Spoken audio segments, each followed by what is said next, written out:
Hi friends, कैसे हैं? तो फिर एक बार मैं आपके सामने एनटीपीसी का डिस्कशन लेकर आया। एनटीपीसी के लिए डिस्कशन लेकर आया। आशा और विश्वास कर रहे हैं कि जितने भी डिस्कशन क्लास आप लोग को अवेलेबल करवाया जा रहा है, भरपूर आनंद ले रहे होंगे और जीके जीएस आपका अच्छा रिकवरी हो रहा होगा। बार बार कह रहे कि आप जो दे रहे हैं उसको नोट्स बुक भी बना लीजिए, क्योंकि केवल सुनिए और कितनी बार सुनिएगा तो सुनने के बाद यदि कॉपी पर लिखा जाता है, आप लोग जो पीडीएफ फाइल का आंसर मांग रहे हैं, पीडीएफ फाइल का आंसर आपके पूरे वीडियो में है। आपने पहले मांगा पीडीएफ फाइल का सर क्वेश्चन हमको चाहिए, हमने क्वेश्चन अवेलेबल करवाया। इसका आंसर जरूरत क्या है वीडियो में है, देख लीजिए आप। और पूरा का पूरा आंसर, केवल आंसर, यदि आंसर लेना है तो देख भाई कौटिल्य जीएस में आपको मजा नहीं आएगा। उसके लिए मार्केट में कितना भी हजारों 5,000 प्रकाशन का बुक मिल रहा होगा, केवल आंसर देख लीजिए, कहे भी कभी सीखा सी। लेकिन यहाँ जिस उद्देश्य से आप आए हैं, मुझे आशा और विश्वास है कि मैं प्रदीप कुमार कौटिल्य जीएस के माध्यम से आपके जीके जीएस को मस्त कर दूंगा, उम्दा करूंगा। इसके लिए केवल ऑप्शन पे नहीं जाना। आप देखते होंगे डिस्कशन क्लास में कि यदि हम 4 ऑप्शन देते हैं तो चारों कोशिश करते हैं चारों ऑप्शन का रिलेशन कर दे, को रिलेशन करें, उस टॉपिक को पूरा का पूरा डील कर दे, ताकि वह टॉपिक आपका हमेशा के लिए क्लियर हो जाए। क्योंकि भीड़ भाड़ बढ़ता जा रहा है और आज आप देख सकते हैं एलडीसी का भी दे दिया है, नोटिफिकेशन आ गया है। तो अब आपके पास जो उहापोह की स्थिति है, जिन लोगों को ग्रुप डी का रिजल्ट हो गया उनके पास और उहापोह की स्थिति कि करूं तो करूं, मैं क्या करूं, फिजिकल की तैयारी करूं कि एनटीपीसी की तैयारी करूं, कोई गल नहीं, कोई बात नहीं। अब आप एक ऐसा तैयारी करें जिसमें किसी भी ताला को मास्टर चाबी से खोला जा सकता है। यदि आप एलडीसी का भी तैयारी करना चाहते हैं तो 1 घंटा अंग्रेजी पढ़ ले, बाकी सब कुछ यही सिलेबस, 1 घंटा अंग्रेजी पढ़ लेंगे तो आपको एलडीसी भी तैयारी के लिए सक्षम है, एनटीपीसी तैयारी आराम है। और अपनी तैयारी को लगातार रिपीट करते रहे। तो आइए इसी आशा और विश्वास के साथ फिर से मैं आपके सेवा में हाजिर हुआ हूं। पहला क्वेश्चन है, नाभिकीय रिएक्टर में ग्रेफाइट का प्रयोग किया जाता है। नाभिकीय रिएक्टर से ढेर सारा क्वेश्चन, गौर से सुनिएगा। न्यूक्लियर रिएक्टर से ढेर सारा क्वेश्चन। पहला क्वेश्चन, विश्व का पहला नाभिकीय रिएक्टर किसके द्वारा और कहां स्थापित किया गया? एनरिको फर्मी के द्वारा अमेरिका के शिकागो में स्थापित किया गया। दूसरा क्वेश्चन बना, भारत का पहला नाभिकीय रिएक्टर कहां पर? तो भारत का पहला नाभिकीय रिएक्टर महाराष्ट्र के तारापुर में स्थापित किया गया। भारत में 6 राज्य, महाराष्ट्र, गुजरात, राजस्थान, उत्तर प्रदेश, कर्नाटक, तमिलनाडु। महाराष्ट्र, गुजरात, राजस्थान, उत्तर प्रदेश, कर्नाटक और तमिलनाडु में कुल मिलाकर 10 न्यूक्लियर रिएक्टर काम कर रहा है। कितने राज्य? 6 राज्य। महाराष्ट्र में तारापुर, गुजरात में काकरापारा, राजस्थान में रावत भाटा, उत्तर प्रदेश में नरौरा, कर्नाटक में कैगा और तमिलनाडु में कलपक्कम और कुडून कनाल। कलपक्कम और कुडून कनाल। दूसरी बात, न्यूक्लियर रिएक्टर किस घटना पर आधारित? परमाणु बम जिस घटना पर आधारित उसी घटना पर न्यूक्लियर रिएक्टर। न्यूक्लियर फिजन, नाभिकीय विखंडन। अब नाभिकीय विखंडन 2 प्रकार से, नियंत्रित और अनियंत्रित। नाभिकीय नियंत्रित अभिक्रिया, नाभिकीय नियंत्रित अभिक्रिया, नाभिकीय विखंडन का नियंत्रण अभिक्रिया न्यूक्लियर रिएक्टर में, और नियंत्रित अभिक्रिया परमाणु बम में। अब आया 3 क्वेश्चन फिर। न्यूक्लियर रिएक्टर में न्यूट्रॉन की, चूंकि न्यूक्लियर रिएक्टर क्यों कहा गया परमाणु भट्टी को? क्योंकि यह प्रक्रिया नाभिक में संपन्न होती है। इसमें न्यूट्रॉन की गति को मंद करने के लिए, स्लो करने के लिए मंदक के रूप में ग्रेफाइट का चूर्ण और हैवी वाटर, गुरुत्व जल, भारी जल या ड्यूटेरियम ऑक्साइड का प्रयोग किया जाता है।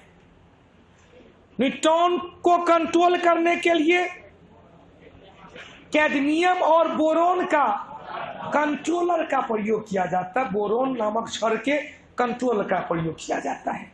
जबकि न्यूट्रॉन को ठंडा करने के लिए शीतलक के रूप में, कूलेंट के रूप में सोडियम और पोटासियम का द्रवित मिश्रण का प्रयोग किया जाता है। इतना क्वेश्चन तैयार है न्यूक्लियर रिएक्टर से, सब क्वेश्चन है। 2 पॉइंट लिख लेंगे, 2-3 पॉइंट। विश्व का पहला नाभिकीय संयंत्र, विश्व का पहला न्यूक्लियर रिएक्टर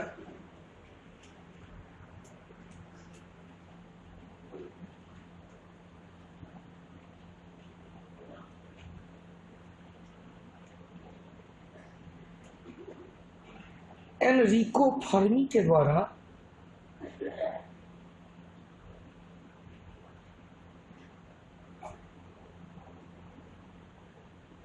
शिकागो में स्थापित किया गया।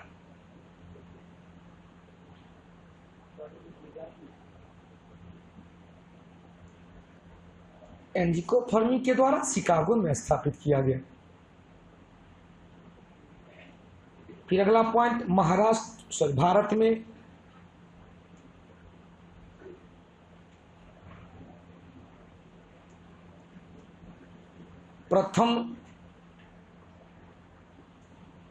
में प्रथम न्यूक्लियर रिएक्टर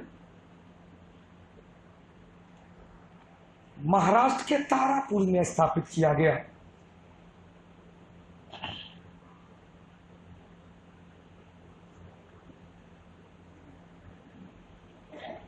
फिर अगला पॉइंट, वर्तमान समय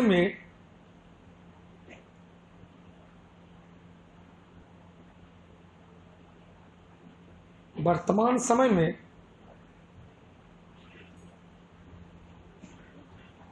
महाराष्ट्र के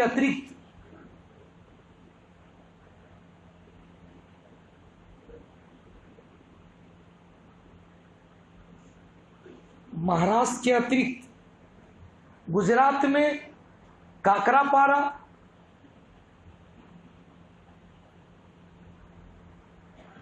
राजस्थान में रावत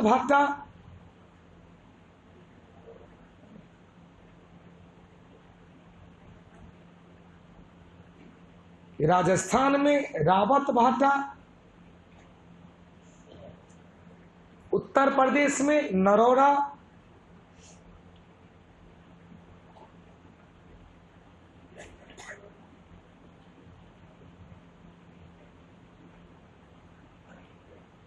कर्नाटक में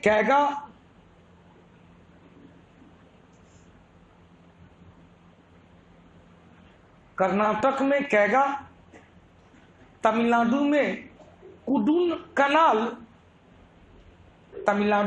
कुडुन कनाल एवं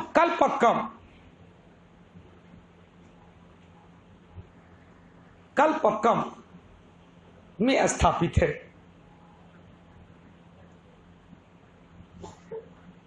फिर अगला पॉइंट, नाभिकीय रिएक्टर या नाभिकीय संयंत्र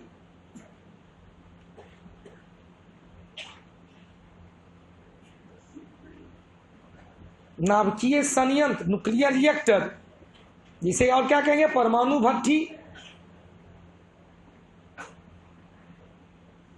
परमाणु भट्टी, नाभिकीय विखंडन,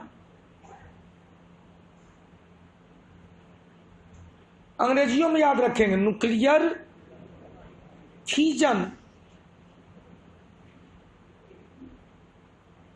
नाभिकीय विखंडन के नियंत्रित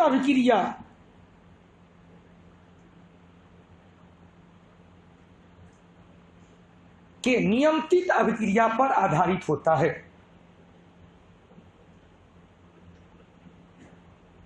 नियंत्रित अभिक्रिया पर आधारित होता है। नोट करके लिखेंगे,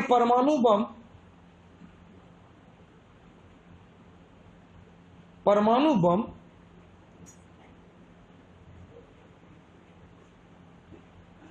नाभिकीय विखंडन की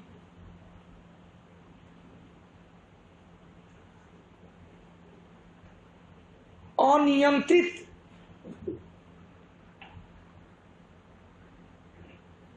श्रृंखला अभिक्रिया पर आधारित होता है।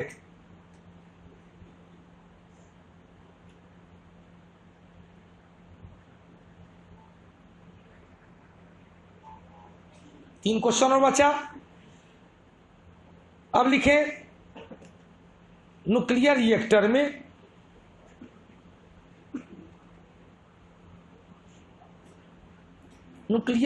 में न्यूट्रॉन की गति को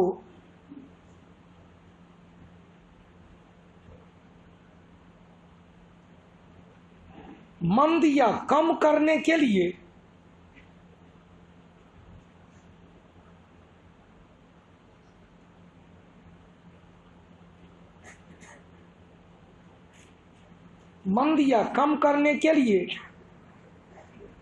मंदक या मॉडरेटर के रूप में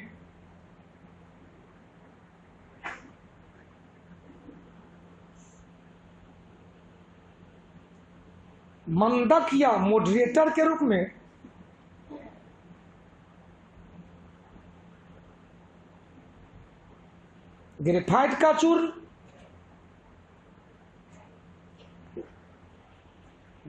चूर्ण एवं भारी जल को क्या कहते हैं, ड्यूटेरियम ऑक्साइड D2O या गुरुत्व जल का प्रयोग किया जाता है। भारी जल या गुरुत्व जल या D2O ड्यूटेरियम ऑक्साइड का प्रयोग किया जाता है। अगला पॉइंट, न्यूट्रॉन को नियंत्रण करने के लिए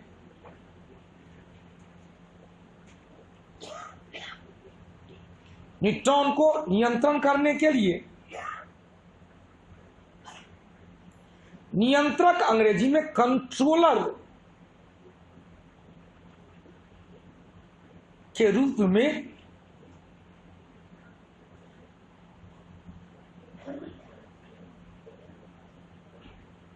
कैडमियम एवं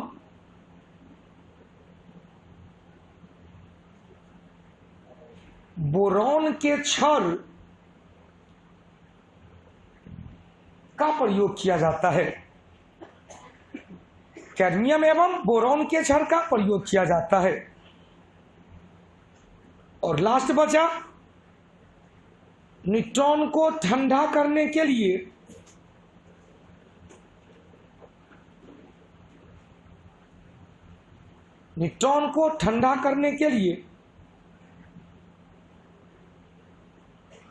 शीतलक या कूलेंट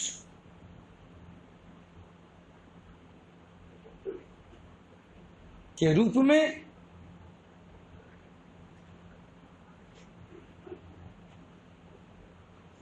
सोडियम एवं पोटासियम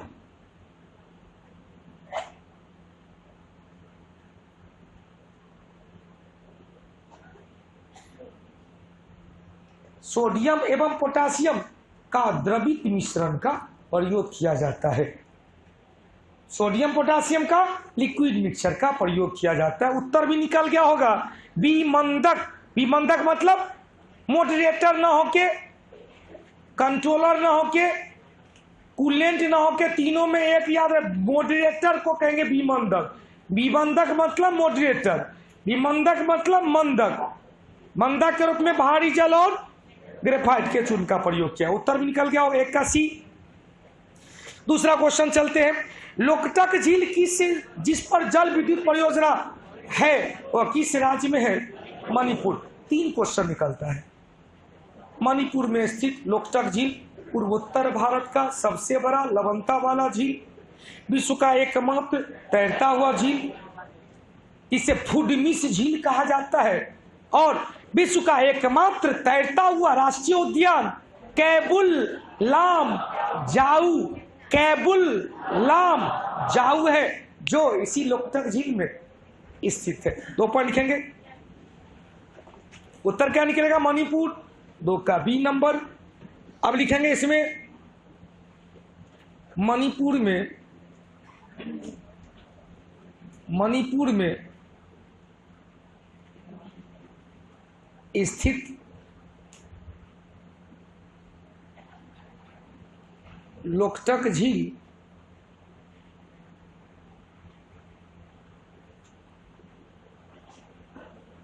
पूर्वोत्तर भारत का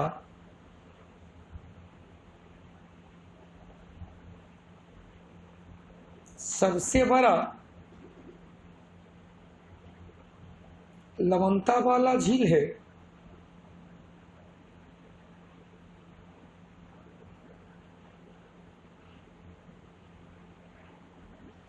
जो विश्व का एकमात्र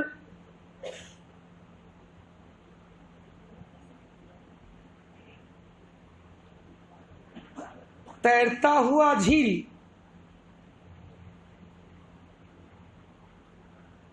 इसे कहते हैं फुडमिस लेक। तैरता हुआ झील को क्या कहेंगे? फुडमिस झील, फुडमिस लेक विश्व का एकमात्र तैरता हुआ झील है। इसी झील में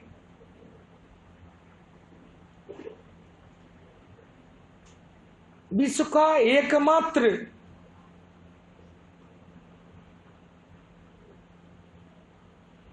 तैरता हुआ राष्ट्रीय उद्यान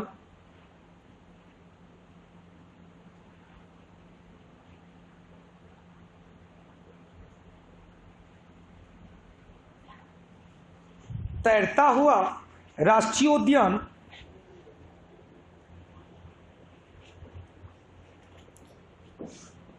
विश्व का एकमात्र तैरता हुआ राष्ट्रीय उद्यान कैबुल लाम जाऊ,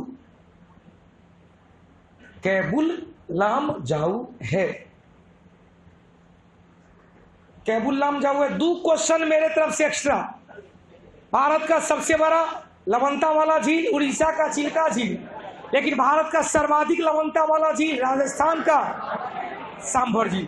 सबसे बड़ा लवणता वाला झील उड़ीसा का चिल्का झील, सर्वाधिक लवणता वाला झील राजस्थान का सांभर झील। दिखाने की आवश्यकता नहीं। अगला क्वेश्चन बढ़ते हैं। हमारे राष्ट्रीय चिन्ह के नीचे जो आदर्श वाक्य है, यह आदर्श वाक्य सत्यमेव जयते जो मुंडकोपनिषद से लिया गया है, यह मुंडकोपनिषद अर्थर्ववेद से संबंधित है। किस वेद से? अर्थर्ववेद से संबंधित। 2 पॉइंट लिख लेंगे। तीसरा का उत्तर सी नंबर। ये भारत का राष्ट्रीय वाक्य। 3-4 क्वेश्चन बड़ी महत्वपूर्ण सब है। भारत का राष्ट्रीय वाक्य सत्यमेव जयते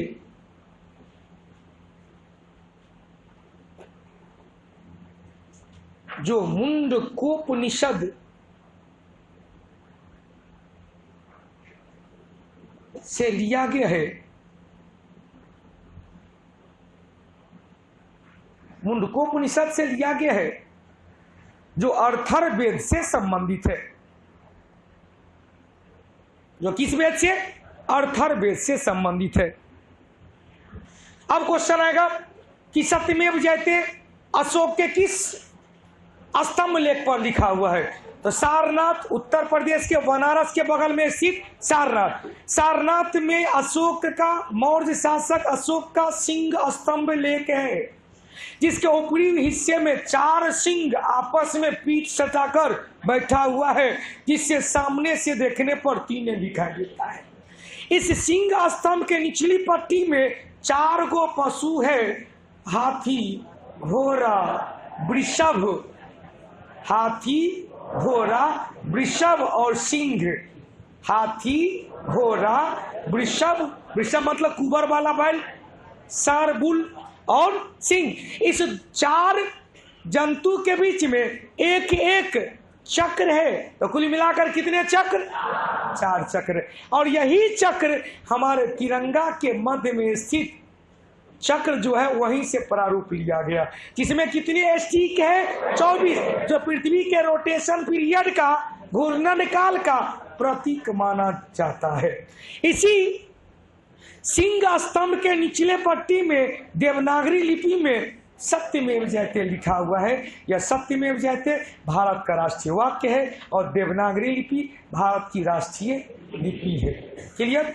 अगला क्वेश्चन बढ़ते हैं हम लोग। तीसरा क्वेश्चन के बाद चौथा क्वेश्चन चले। भारत के दक्षिणी छोर का नाम क्या है? तो 2 पॉइंट बना। दो क्वेश्चन बना, डायरेक्ट क्वेश्चन बना कि भारत के दक्षिणी छोर पर तमिलनाडु के कन्याकुमारी के केप कैमरून द्वीप है, लेकिन क्वेश्चन घुमा देता भारत का सुदूर दक्षिणतम बिंदु इंदिरा पॉइंट है, जिसे ही पिग मिलेनियम पॉइंट या पार्सियन पॉइंट या ला हिचिंग पॉइंट के नाम से भी जाना जाता है, या बंगाल की खाड़ी में अंडमान निकोबार द्वीप समूह का सबसे बड़ा द्वीप ग्रेट निकोबार द्वीप के दक्षिणी छोर पर स्थित है। 2 पॉइंट लिखेंगे, 4 का उत्तर हो जाएगा ए नंबर। लिखेंगे भारत का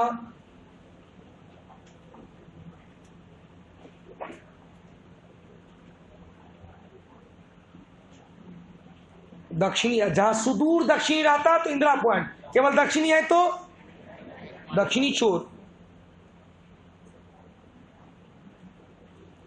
तमिलनाडु के कन्याकुमारी में स्थित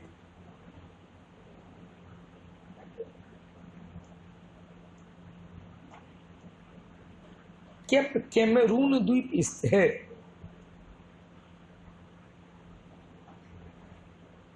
केप कैमरून द्वीप है,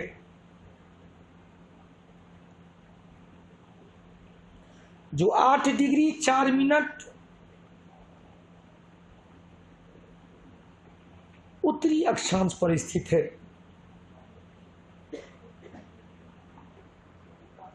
8 डिग्री 4 मिनट उत्तरी अक्षांश पर स्थित है। एक पॉइंट और, भारत का सुदूर दक्षिणतम बिंदु, सुदूर दक्षिणी या दक्षिणतम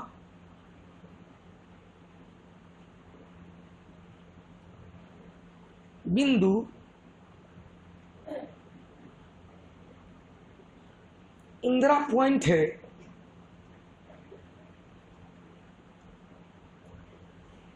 जिसे ही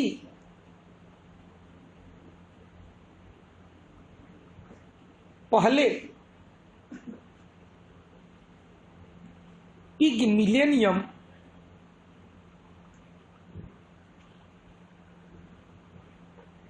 या पार्सन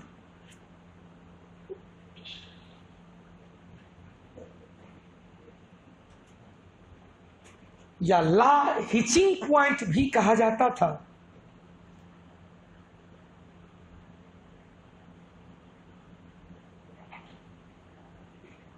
यह 6 degree 4 minute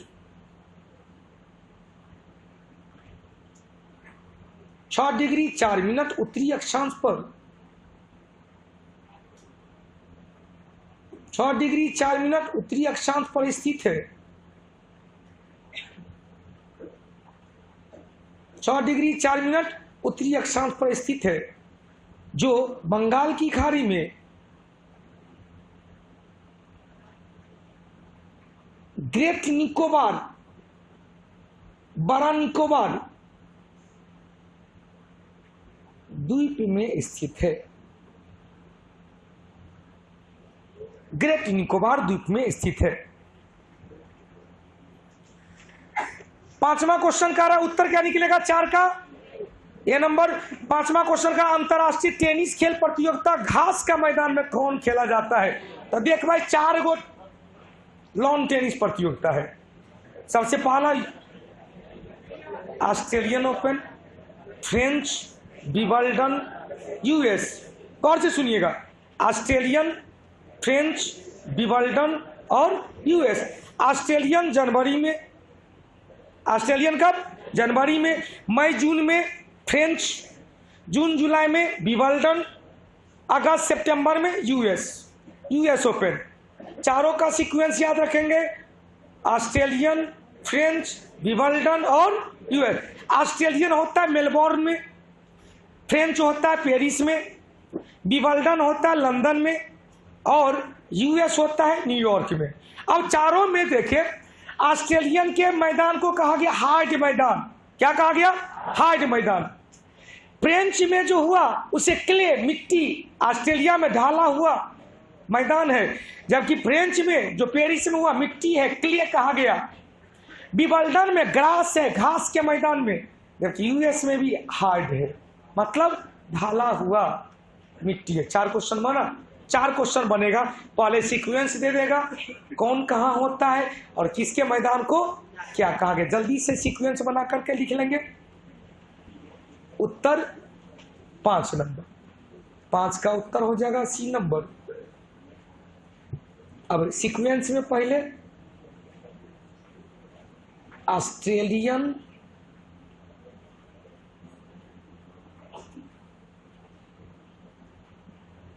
open, Australian open कब हुआ? जनवरी में। कहाँ हुआ? मेलबोर्न में। इसके मैदान को क्या कहा गया? हार्ट।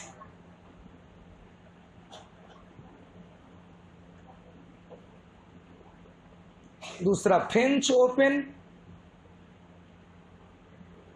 फ्रेंच ओपन कब हुआ? मई जून में। कहाँ हुआ? पेरिस में। मैदान को कहा गया क्ले।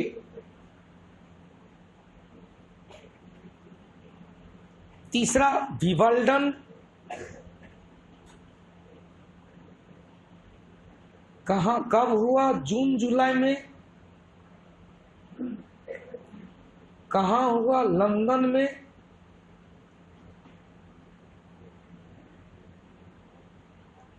मैदान को कहा गया ग्रास। और चौथा यूएस ओपन कब हुआ? अगस्त सितंबर में। कहाँ हुआ? न्यूयॉर्क में। अब मैदान को कहा गया हार्ड मैदान। मैदान को क्या कहा गया? हार्ड मैदान। हो गया, उत्तर भी निकल गया होगा। उत्तर क्या निकलेगा? C number. 6 नंबर में क्वेश्चन कह रहा है कौन सा संयुक्त राष्ट्र सुरक्षा परिषद का स्थायी सदस्य है? तो गौर से 3-4 पॉइंट। संयुक्त राष्ट्र सुरक्षा परिषद को विश्व का पुलिसमैन कहा गया। विश्व का पुलिसमैन, शांति सुरक्षा बनाए रखने के लिए। कुल मिलाकर कितने सदस्य? 15 सदस्य। कुल मिलाकर कितने सदस्य? 15 सदस्य। इससे 5 अस्थाई और 10 अस्थाई। अस्थाई का कार्यकाल 2 वर्ष का। 5 अस्थाई है। एबीसी को फाड़ दो, एबीसी को फाड़ दो। ए से अमेरिका, बी से ब्रिटेन, सी से चीन, एफ से फ्रांस और आर से रूस। खत्म तो हो गया, लिख लिया जाए। 6ठा क्वेश्चन, यूएनओ का एक अभिन्न अंग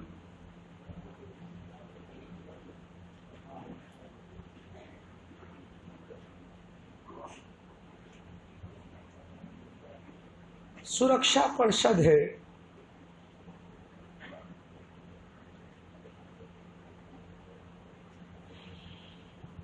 जिसे विश्व का पुलिसमैन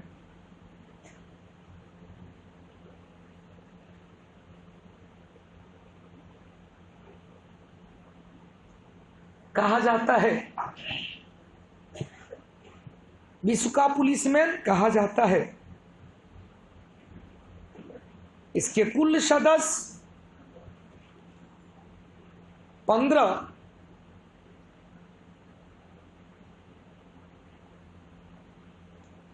जिसमें 10 अस्थाई,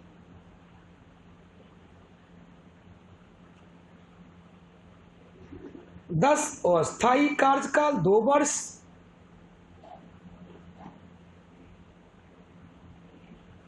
और 5 अस्थाई।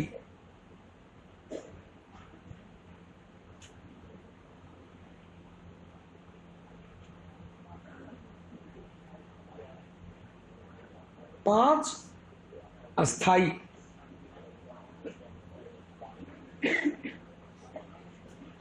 क्या टिक दिए हैं? एबीसी को फाड़ दो, एबीसी को फाड़ दो। ए से अमेरिका, बी से ब्रिटेन, सी से चीन, FA से फ्रांस और R से रूस। R से रूस, ABC को फाड़ दो, उत्तर भी निकल गया होगा। उत्तर क्या निकला? चीन का लोकतंत्र। उत्तर क्या निकलेगा? चीन का लोकतंत्र। 6 का उत्तर बी नंबर। 7 में चले। 7 में क्वेश्चन का सबसे मीठा शर्करा, सबको पता है sweetest sugar is called fructose, जो फलों के रस से प्राप्त किया जाता है। लेकिन क्वेश्चन आएगा गन्ना के रस से प्राप्त शुगर में सुक्रोज रहता है और सबसे सरल शुगर ग्लूकोज हुआ। क्वेश्चन आएगा दूध में पाए जाने वाला शुगर लैक्टोज हुआ, अनाज में पाए जाने वाला शुगर माल्टोज हुआ, मसल्स में पाए जाने वाला शुगर ग्लाइकोजेन हुआ।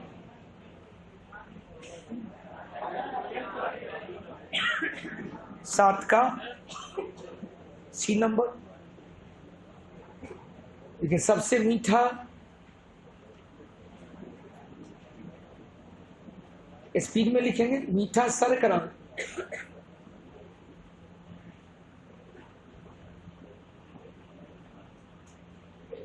सबसे मीठा शर्करा, शर्करा को अंग्रेजी में कहते हैं शुगर, फ्रुक्टोज।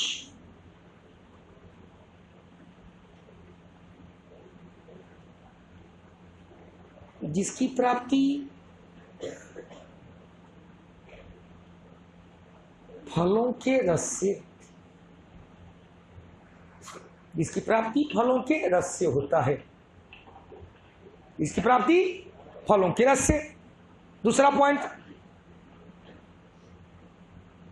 सुक्रोज शर्करा की प्राप्ति, बस डायरेक्ट लिखो सुक्रोज शर्करा की प्राप्ति गन्ना के रस से, गन्ना के रस से।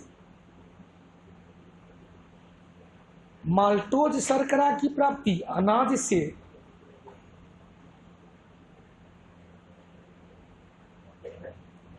लैक्टोज शर्करा की प्राप्ति दूध से,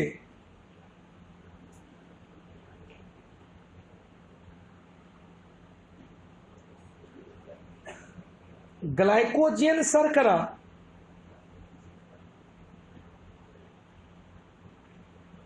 मांसपेशी एवं यकृत में संचित, यकृत को कहते हैं लीवर या जिगर में संचित। एक पॉइंट और, सबसे सरल शर्करा, सिंपल शुगर, सरल शर्करा ग्लूकोज है, सरल शर्करा ग्लूकोज है। उत्तर निकले 7 का सी। 8वां नंबर, मूल मौलिक कर्तव्य किस संशोधन के द्वारा जोड़ा गया? तो चुपचाप सुन लेंगे। स्वर्ण सिंह समिति के रिपोर्ट के आधार पर, स्वर्ण सिंह समिति के रिपोर्ट के आधार पर 42वीं संवैधानिक संशोधन 1976 के द्वारा हमारे मूल संविधान में भाग 4 में एक उपखंड 4 का क जोड़ा गया, जिसमें 51 का एक उपखंड क जोड़कर 10 मूल कर्तव्य को समाहित किया गया। मतलब हमारे मूल संविधान में को नहीं था मूल कर्तव्य, फंडामेंटल ड्यूटीज एक भी नहीं। इसे जोड़ा गया 1976 में किस संशोधन के द्वारा? 42 में। लेकिन क्वेश्चन घुमाएगा, वर्तमान में कितना? 11 है। 11वें को जोड़ा गया 76वां संवैधानिक संशोधन, सॉरी 86वां संवैधानिक संशोधन 2002 के द्वारा। 86वें संवैधानिक संशोधन 2002। 2 पॉइंट लिख लेंगे, बस 2 पॉइंट। उत्तर तो निकल ही गया होगा। 8 का उत्तर क्या होगा? B number. एक स्वर्ण सिंह समिति के सिफारिश पर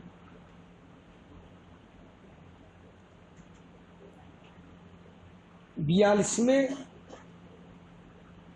संवैधानिक संशोधन 1976 द्वारा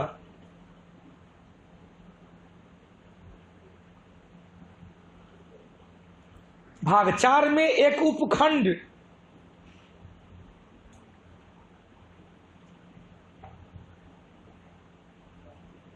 भाग 4 में एक उपखंड 4 का क, इसे अंग्रेजी में कहेंगे 4A,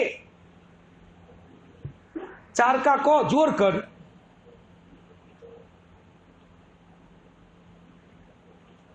इसमें अनुच्छेद आर्टिकल 51 का क रखते हुए 51 का क रखते हुए 10 मूल कर्तव्य को जोड़ा गया। क्वेश्चन है हमारे मूल संविधान में कितने मूल कर्तव्य? एक भी नहीं, जोड़ा गया 1976 में। किस भाग में? 4 का क बनाकर। किस अनुच्छेद में? 51 का क। फिर लिखेंगे 11वें मूल कर्तव्य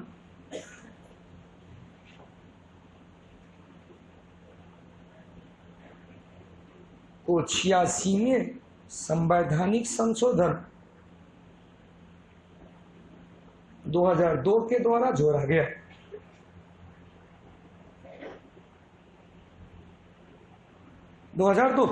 गया। एक ऑप्शन इसमें और महत्वपूर्ण है, 44वें संवैधानिक संशोधन। हम लोग को ऑलरेडी पता है कि 44वें संवैधानिक संशोधन के द्वारा संपत्ति के अधिकार को मूल अधिकार की श्रेणी से हटा दिया गया। वर्तमान समय में यह अनुच्छेद 31 में नहीं है, वर्तमान समय में यह अनुच्छेद 300 का क के तहत लीगल राइट बना दिया गया है, कानूनी यह अधिकार बना दिया गया है। अगला क्वेश्चन 9 नंबर में कह रहा है कि देश का पहला राष्ट्रीय किसने? तो सबको पता है ग्लैडस्टोन। कौन? दादा भाई नौरोजी ने। अपनी पुस्तक 1868 ईस्वी में 1868 में प्रकाशित हुआ था, poverty and un British rule in India, में भारत के राष्ट्रीय के साथ साथ गरीबी के बारे में भी प्रकाश डाला। एक लाइन सिर्फ किताब का नाम एक लाइन लिखेंगे, प्रथम व्यक्ति दादा भाई नौरोजी। इसे क्या कहा गया? Glad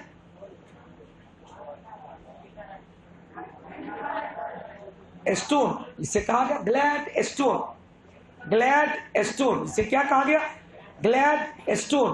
glad stone. इनकी प्रसिद्ध रचना, इनकी प्रसिद्ध रचना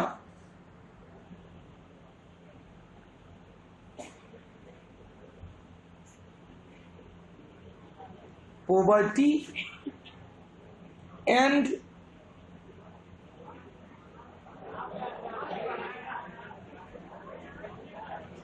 अन British rule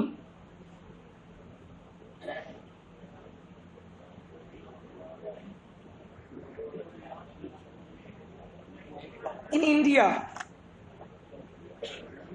poverty and un British rule in India. Poverty and un British rule in India में poverty and un British rule in India में भारत का राष्ट्रीय के साथ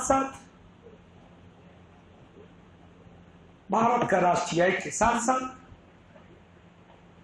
गरीबी के बारे में भी चर्चा किए थे। राष्ट्रीय के साथ साथ गरीबी के बारे में भी चर्चा किए थे। गरीबी के बारे में भी चर्चा किए थे।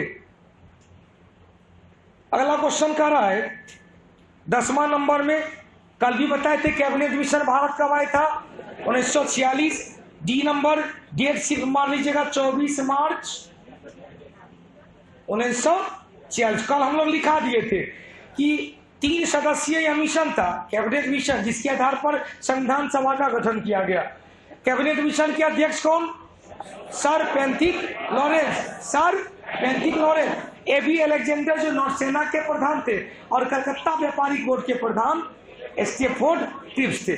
अगला क्वेश्चन, चित्तौड़गढ़ के विजय स्तंभ का निर्माण सबको पता है राणा कुंभा के द्वारा। डी नंबर दिखाने की आवश्यकता नहीं।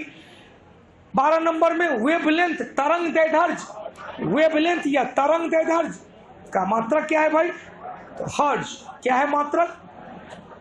एंगस्ट्रम। 10 के पावर -10 मीटर। उत्तर क्या निकलेगा? B number.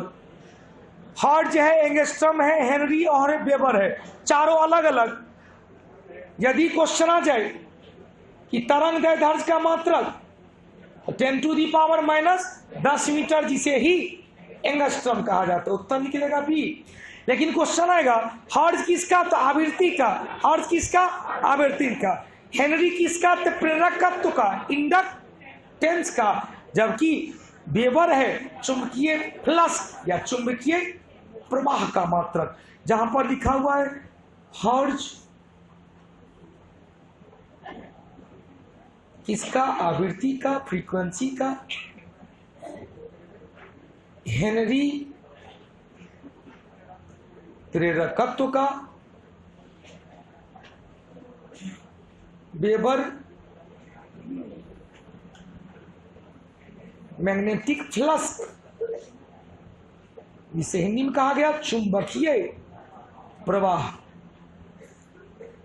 कभी कभी देगा चुंबकीय प्रवाह का सीजीएस में मात्रक, या तो एसआई हो गया, सीजीएस में मात्रक मैक्सवेल,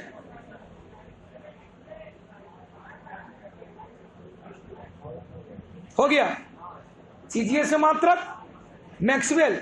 और फिर देगा 1 वेबर बराबर 10 के पावर 8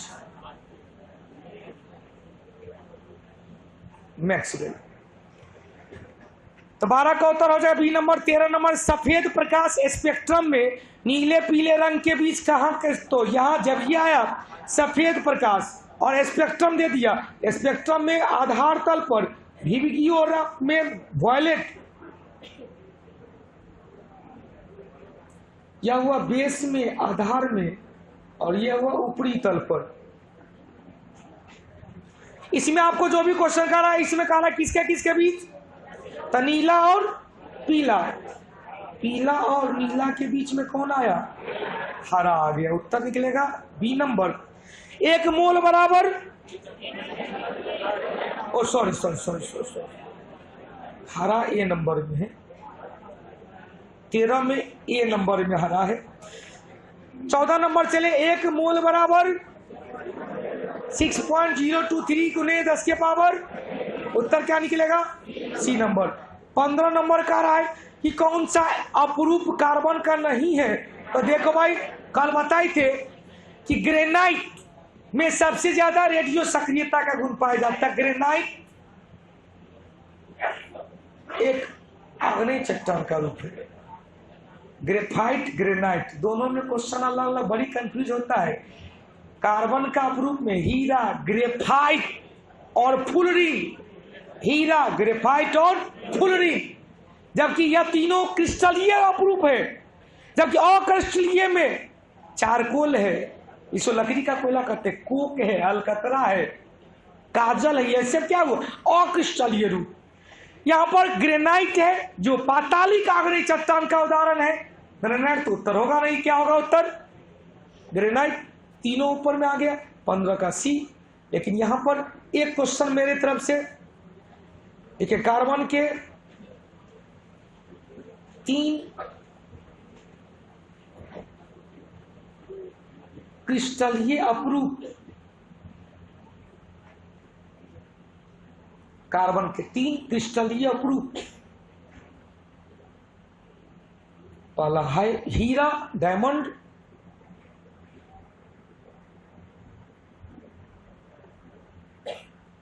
इसमें 4 कार्बन परमाणु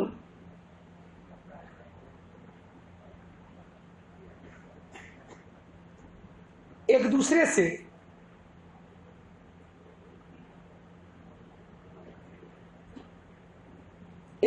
से चतुष्कोणीय,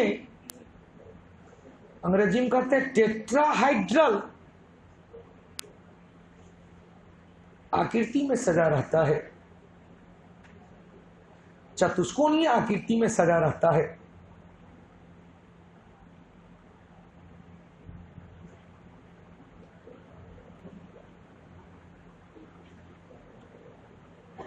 इसका अपवर्तनांक अंग्रेजी में कहते हैं रिफ्रैक्टिव इंडेक्स RI इसका अपवर्तनांक सबसे ज्यादा 2.42 होता है। रिफ्रैक्टिव इंडेक्स अपवर्तनांक सबसे ज्यादा 2.42 होता है जी। अतः यह प्रकृति में ज्ञात सभी तत्वों में, अतः यह प्रकृति में ज्ञात सभी तत्वों में सर्वाधिक कठोर होता है।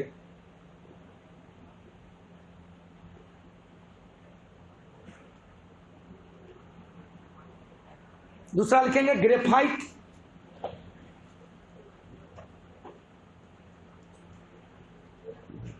इसमें 6 कार्बन परमाणु,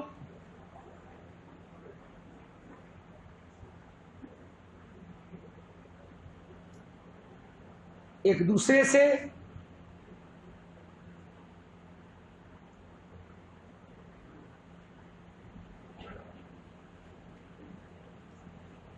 षटकोणीय आकृति हेक्सागोनल शेप में सजा रहता है।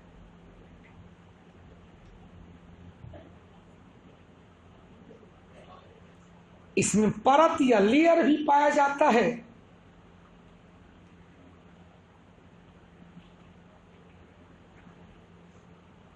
अतः इसका प्रयोग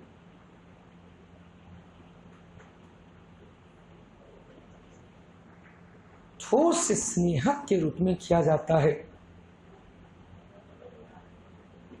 सॉलिड लुब्रिकेंट के रूप में किया जाता है।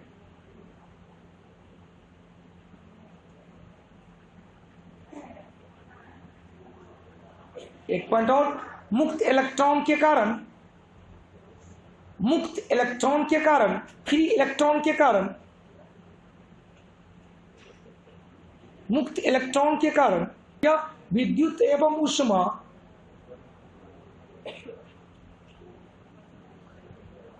दोनों का सुचालक। चलिए तीसरा भी जल्दी से, लास्ट है फ्लोरीन। इसमें 60 कार्बन परमाणु, कितने? 60 कार्बन परमाणु, 60 कार्बन परमाणु फुटबॉल की आकृति में सजा रहता है। फुटबॉल की आकृति में सजा रहता है। अब जो और ऑप्शन है, कह रहा है कि लकड़ी कोयला, जिसे चारकोल, या लकड़ी कोयला या चारकोल, कोक, काजल, यह सब क्या है?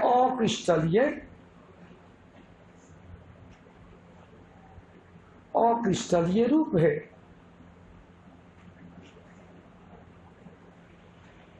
आगे बढ़ते हैं।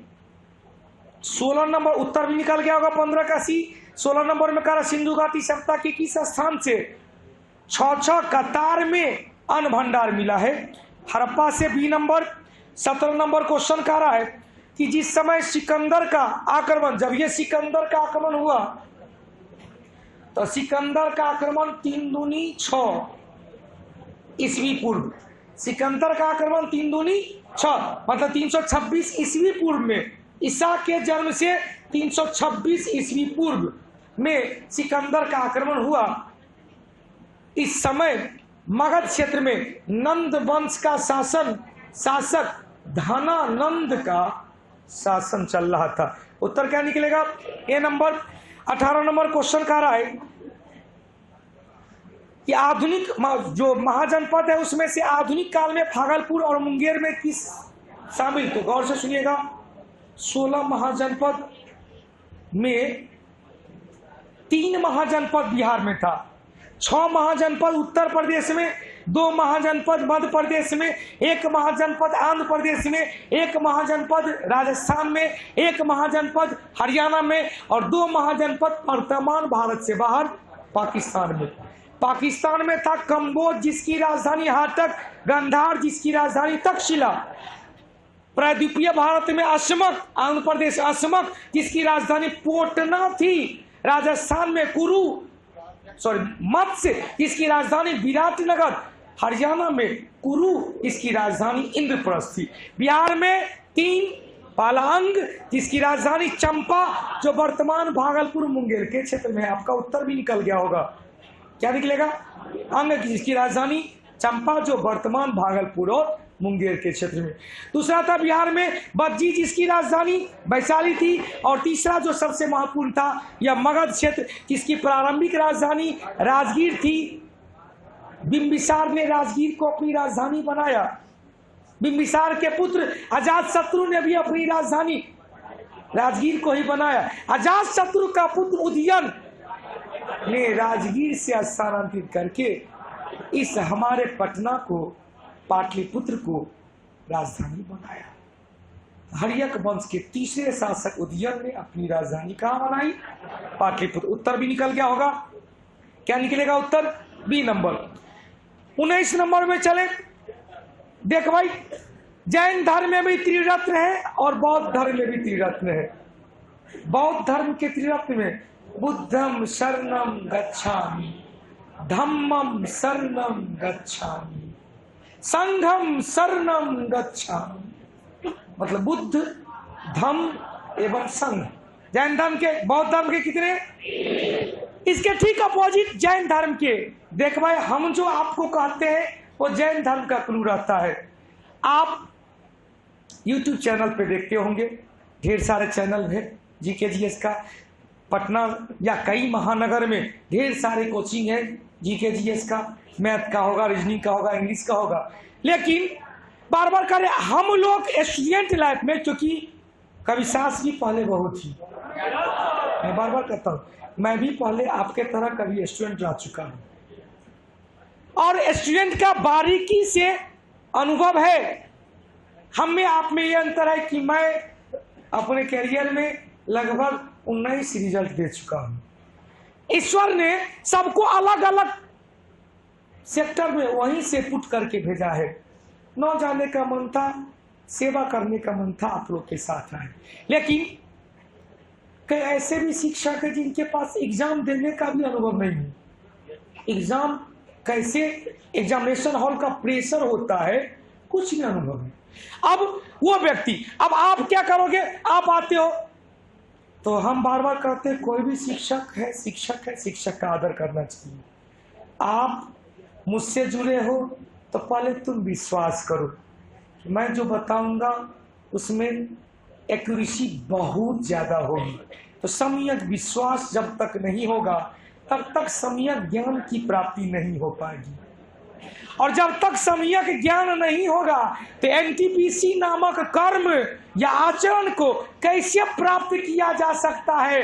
अतः जैन धर्म के त्रिरत्न में पहला है सम्यक विश्वास, दूसरा है सम्यक ज्ञान, तीसरा है सम्यक आचरण। इसे ही हम सम्यक कर्म कहते हैं।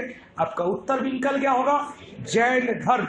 19 का उत्तर सी नंबर। 20 में चले। 20 का क्वेश्चन का, अकबर के राजस्व मंत्री कौन थे भाई? अकबर का राजस्व मंत्री राजा टोडरमल थे। अब राजा टोडरमल से 3-4 क्वेश्चन बना। अकबर की सेवा से पहले राजा टोडरमल किनकी सेवा में था? तो शेरशाह सूरी के सेवा में था। अकबर ने राजा टोडरमल को किस पद पर पदस्थापित किया? तो दीवान-ए-अशरफ, दीवान-ए-अशरफ, राजस्व विभाग। और अकबर के काल में जो जाब्ती प्रणाली आई, इसका प्रणेता राजा टोडरमल ही था। तो राजा टोडरमल से फिर से जाब्ती प्रणाली के जनक अकबर ने राजस्व सुधार इन्हीं के देखरेख में किया। अकबर से पहले यह सेवा कर चुके थे। शेरशाह सूरी का दीवान-ए-अशरफ के पद पर पदस्थापित किया गया। तो 2 पॉइंट लिख लेंगे। 20 नंबर का उत्तर क्या हो जाएगा? D number, Todarmal. टोडरमल अकबर से पहले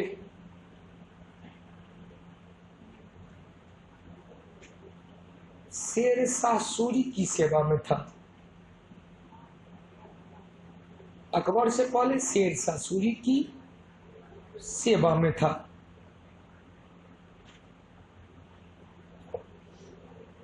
फिर अगला पॉइंट, अकबर ने अपना राजस्व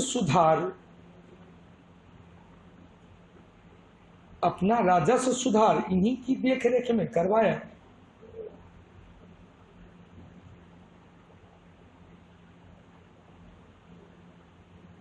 लिखेंगे इन्हें दीवान ए अशरफ पद पर नियुक्त किया।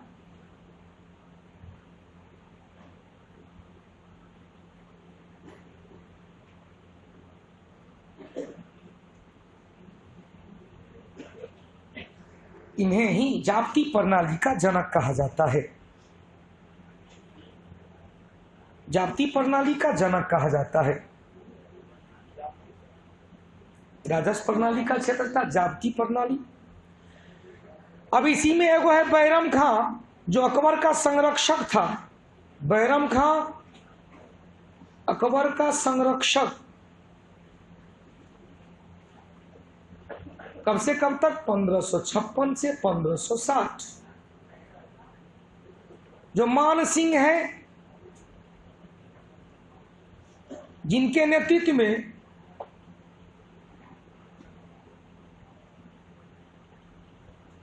अकबर ने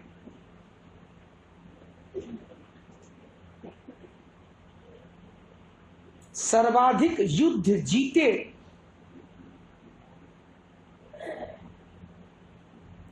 और लास्ट में है बीरबल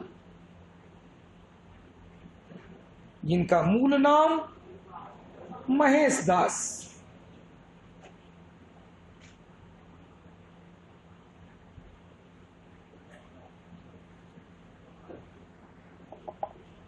चलो उत्तर भी निकल गया होगा।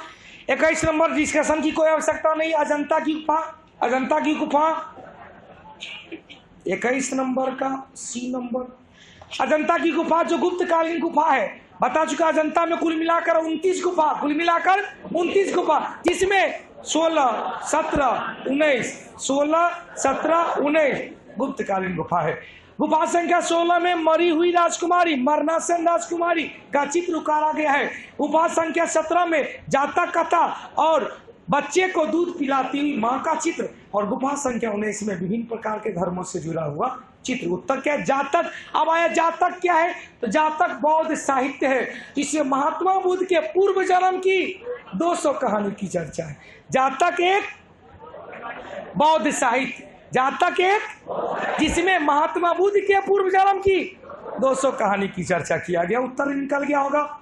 अब आइए 22 नंबर क्वेश्चन का रहा है, स्वतंत्रता पूर्व भारत में व्यापार के लिए निम्नलिखित में से सबसे अंत में कौन आया?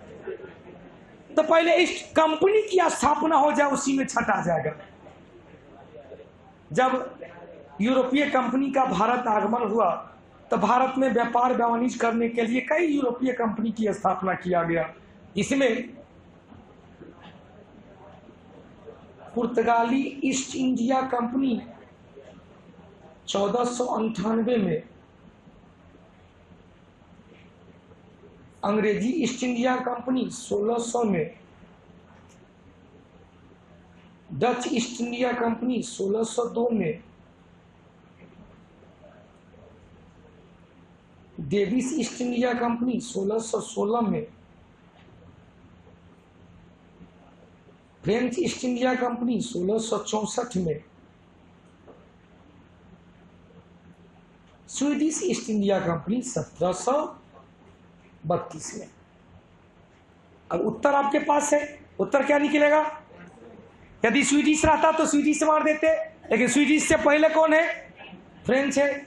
अब यहां पर क्वेश्चन एक आया कि भारत में जो सबसे पहले आया वो सबसे बाद में गया। सबसे पहले पुर्तगाली आया 1498 में। भारतीय आजादी के बाद भी कुछ क्षेत्र पर फ्रांसीसी और पुर्तगाली अधिकार था।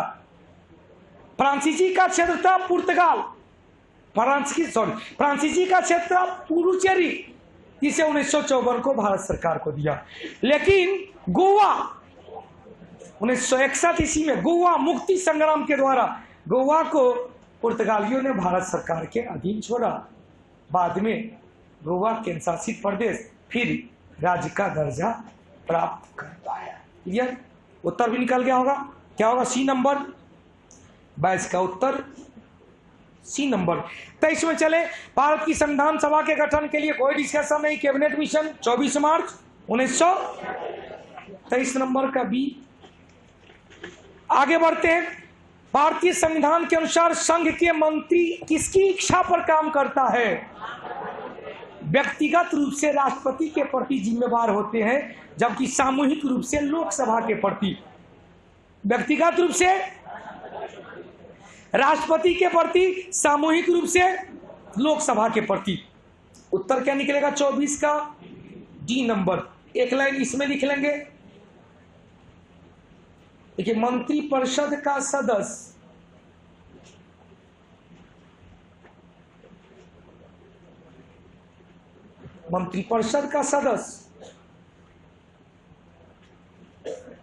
व्यक्तिगत रूप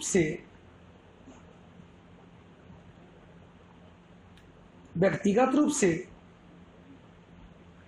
राष्ट्रपति के प्रति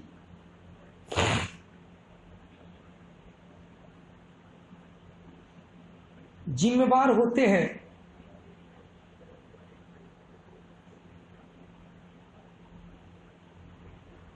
जबकि सामूहिक रूप से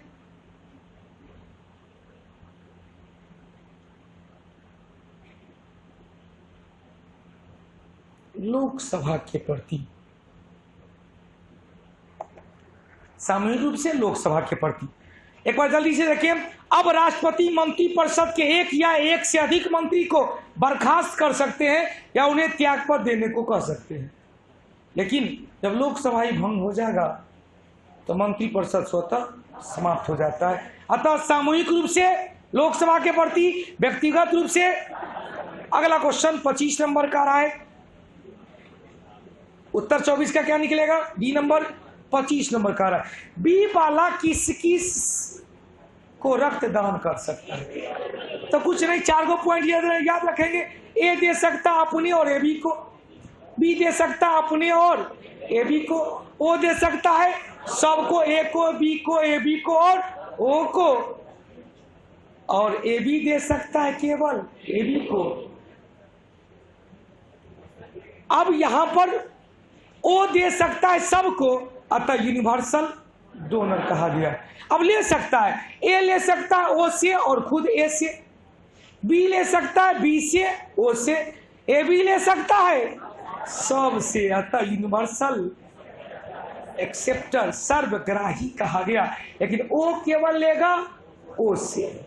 अब यहां पर माइनस प्लस में आपको फंड बढ़ जाएगा। यदि माइनस है तो वह केवल माइनस से वाला का लेगा, प्लस है तो केवल प्लस से वाला का लेगा। लेकिन चला जाए, यदि कहीं धोखा धोखी से माइनस वाला का घुस गया प्लस वाला में,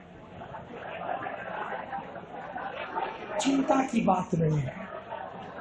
पहला यूनिट क्योंकि क्वांटिटी कम रहती है, कोई प्रभाव नहीं पड़ेगा। लेकिन दूसर को यूनिट घुसा दिया जाए, पानी के तरह खून डाल दिया जाए, तो शरीर के अंदर ही रक्त का थक्का जम जाएगा, आराम नाम सब तैयार हो जाएगा। मतलब व्यक्ति की मृत्यु पहले दौर में प्रभाव नहीं, दोबारा यदि दे दिया जाए तो ब्लड क्लोट कर जाएगा और व्यक्ति की मृत्यु हो जाएगी। क्लियर हुआ? देना लेना ग्रुप 3 कॉलम, 25 का उत्तर हो जाएगा डी नंबर। बस यहां पर लिख लेंगे बीजी मतलब ब्लड ग्रुप। यहां पर दे सकता है और यहां पर ले सकता है।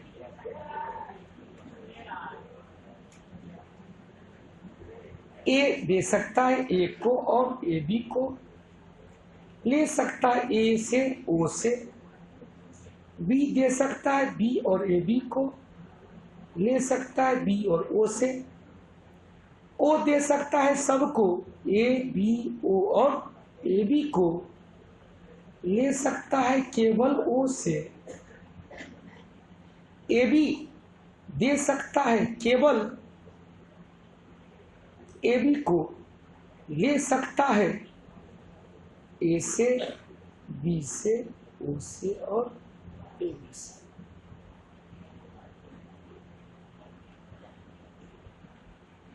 सर्वग्राही